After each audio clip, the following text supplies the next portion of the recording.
بسم اللہ الرحمن الرحیم۔ اعوذ باللہ من الشیطان الرجیم، بسم اللہ الرحمن الرحیم۔ السلام علیکم۔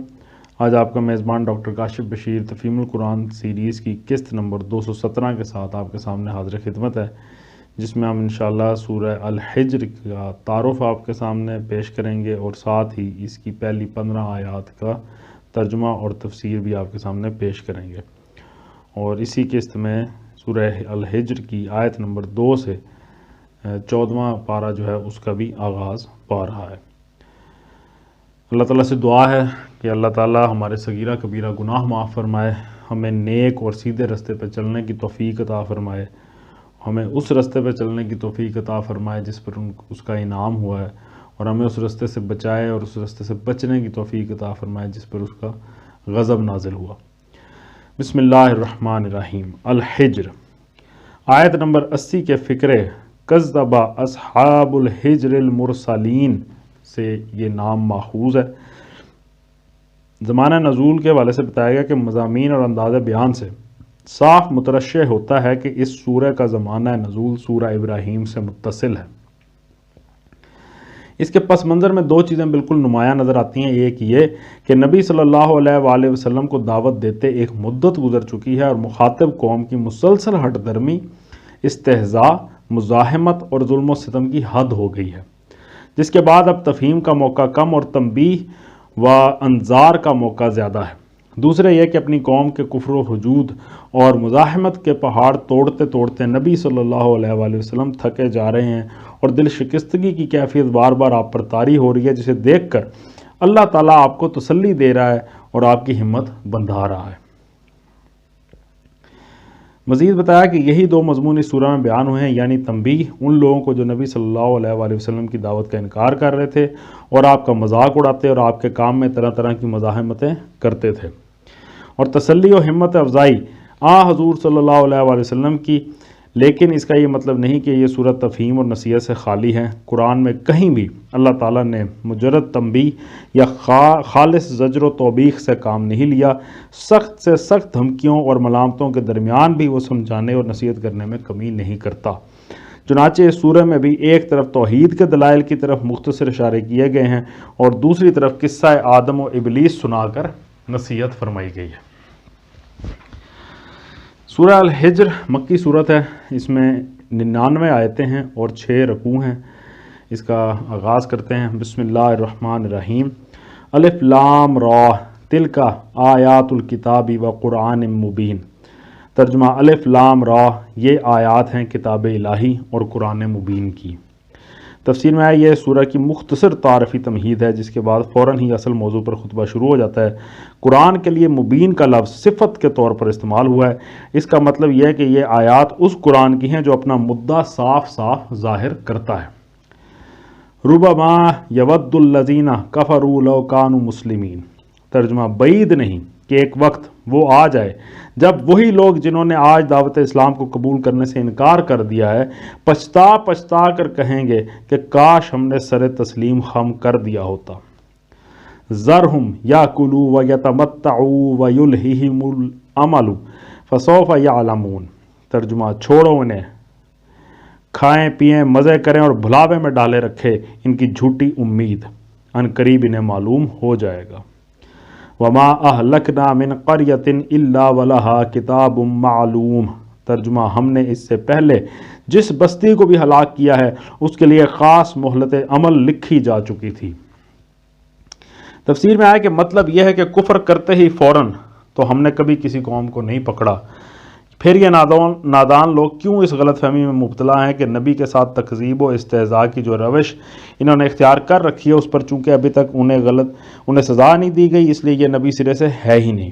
ہمارا قاعدہ یہ ہے کہ ہم ہر قوم کے لیے پہلے سے طے کر لیتے ہیں کہ اس کو سننے، سمجھنے اور سنبھلنے کے لیے اتنی مہلت دی جائے گی، اور اس حد تک اس کی شرارتوں اور خباثتوں کے باوجود پورے تحمل کے ساتھ اسے اپنے منمانی کرنے کا موقع دیا جاتا ہے۔